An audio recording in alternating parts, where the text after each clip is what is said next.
Welcome back to The Gloves Are Off. We have more Dump and Change coming up. We're talking about the hit on Ryan Miller. And do you think by not suspending Milan Lucic, Brendan Shanahan has sent a message that this kind of accident or play is okay? Absolutely, he has. And I mean, goalies are fair game. It's going to happen one way or another somewhere. It might not be against Boston, but there's other guys out there that kind of have a disregard for the rules of the game, and you see it in the way they play, and it's going to happen eventually. And now, every time Boston plays Buffalo, Milan Lucic kind of has the green light to do what he wants because he knows everybody out there is scared of him. So, well, Lindy's going to send someone after him next game. I'll bet you. Oh, he probably will, but they'll bring someone up from the American League and they'll fight him. That'll be that because he has to. Because I know Lindy played with him, and he probably hated that. But yeah.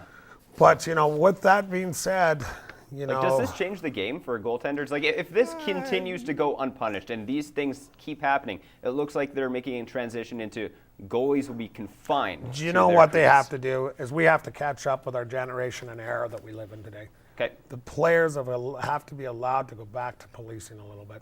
Now, I don't know how you do it. I don't have an answer for you guys anywhere who wants to know. But players have to start being able to police some of the things that are happening out here because there's no respect for anyone. The NHL can throw all these fines and all these suspensions and everything out there, but at the end of the day, is that curing the problem? No, I guess I'm archaic. I think, if I sit there and you run Dan Nadeau, my best player, and I'm a tough guy, and I beat the crap out of the guy that run him, I don't think he's going to do it so much the next time. Right. Well, because we're not back in the 80s anymore, people. We got UFC now. That should be barbaric compared to hockey, but people love it. So we need to catch up with our time. it's pretty simple. Look at Arlie. We have 6 fights in the season before he gets suspended? We have that in the AJ. The NHL doesn't have that. Why don't you give that same stuff, give that control back to the guys? You're not going to turn it into a goon show with rules like that. Yet guys are going to be allowed to stick up for their teammates and do stuff about it. I mean, make the precedence of if you go beyond being like stupid and start brawls, 10-game suspensions. Yeah. But not the things that need to be. I mean, we could go on forever. We won't get our show done on this. So we should move on, I guess. We'll move on. 1-3-1. Last week between the Philadelphia Flyers Boring. and Tampa Bay Lightning. Yes, it is Junk. boring. Crap. Oh, sorry. What do you think about this, Brian? What do you think? You know what? I'm going to be very brief and let Dan talk a little bit about this. But I will say this.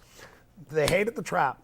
Right. Hockey's done everything to build this game. More scoring, more excitement, more energy, get the fans involved, everything they could possibly do. And along comes 1-3-1 that makes the trap look like a power play.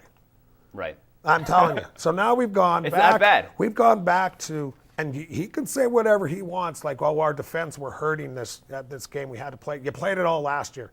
You've brought the game back to where we don't want to go, according to the brand we're selling as a National Hockey League. And they have been changing it. And now they brought it back. Hey, I'm not denying it's a hell of a defense. Trust me. I bet it's And I think that difficult coach to has play done a hell of a job getting everyone to buy into it. But at the end of the day, we're not selling the product that we want. Dan, how embarrassing is this for the NHL, do you think? Like, you saw them there. They're Well, it's sitting pretty there for embarrassing like 30 when, seconds. a team like Philly exposes it for what it is, and it just stops a game for 35 seconds, 40 seconds. I mean, the way I've always played hockey and the way, I guess, if you watch us play and teams, hockey's meant to go forward. It's meant to go get goals. Like, you don't win by 0-0. It doesn't win you a hockey game. You won't win by counterpunching. And, well, you can if you have the team to do it. But, I mean, like, they've got stars like LeCavalier, St. Louis, Stamkos. You're putting a harness on some guys that are pretty incredible offensive players. That team could be super exciting to watch with any other system. The original trap before the 1-3-1 wasn't brought in for defense. It was brought in to flush guys out and create offense, and some coach turned it into a defensive system. Well, we all tweak. But I got a bigger question for everyone. How many people went for a beer? Those the diehard 35 Lightning seconds. fans, hey? I've been like, I saw this once and I didn't go for a beer that time. This time I'm seeing it again. I'll be back in a minute, Bathroom honey. break. Bathroom break. Everybody go. We'll see you back. Okay, game's on. I don't know how long the beer lineup would be in Tampa Bay anyway, but you have a point. Do you think the NHL can do anything? I know they're probably going to look at this, but like, what can they do? Well, come on. What do we do? What do they do in the NBA? The Shot clock, NBA? No, right? yeah, shot clock. No, I can't do that. But NBA. No, I'm saying like they changed that. They changed that. But the NBA went from zone defense to man-on-man. They hated the zone because it wasn't selling the game. The zone was so structured as a 1-3-1 to play great defense, low-scoring game. All right, capitalize on people's mistakes. That's what the 1-3-1 does. That's what it did in basketball when the zone. So now they opened it up to man-to-man, and now we're seeing 125 to 119 scores in the NBA, 105. It's more exciting, more scoring. Hence, NHL, isn't that what you wanted? So what can they do? You know what? Take it away.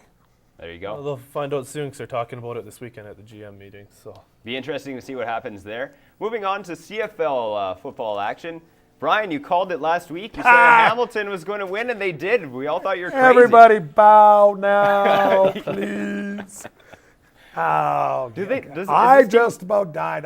We got back in at 7 o'clock in the morning, and I got up at 8 o'clock, and then I was running around. Then I went to a game.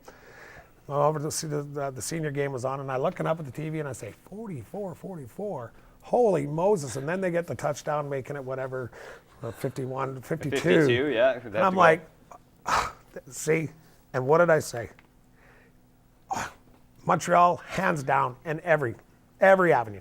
Hands down. Lost their last 3 games. Their mojo was gone. And Calvillo, yeah. well, 500 and something yards wasn't his fault. Oh, no. At the end of the day, Hamilton wins. And Carly Agro, way to go, sweetie. Your Good for team her. won.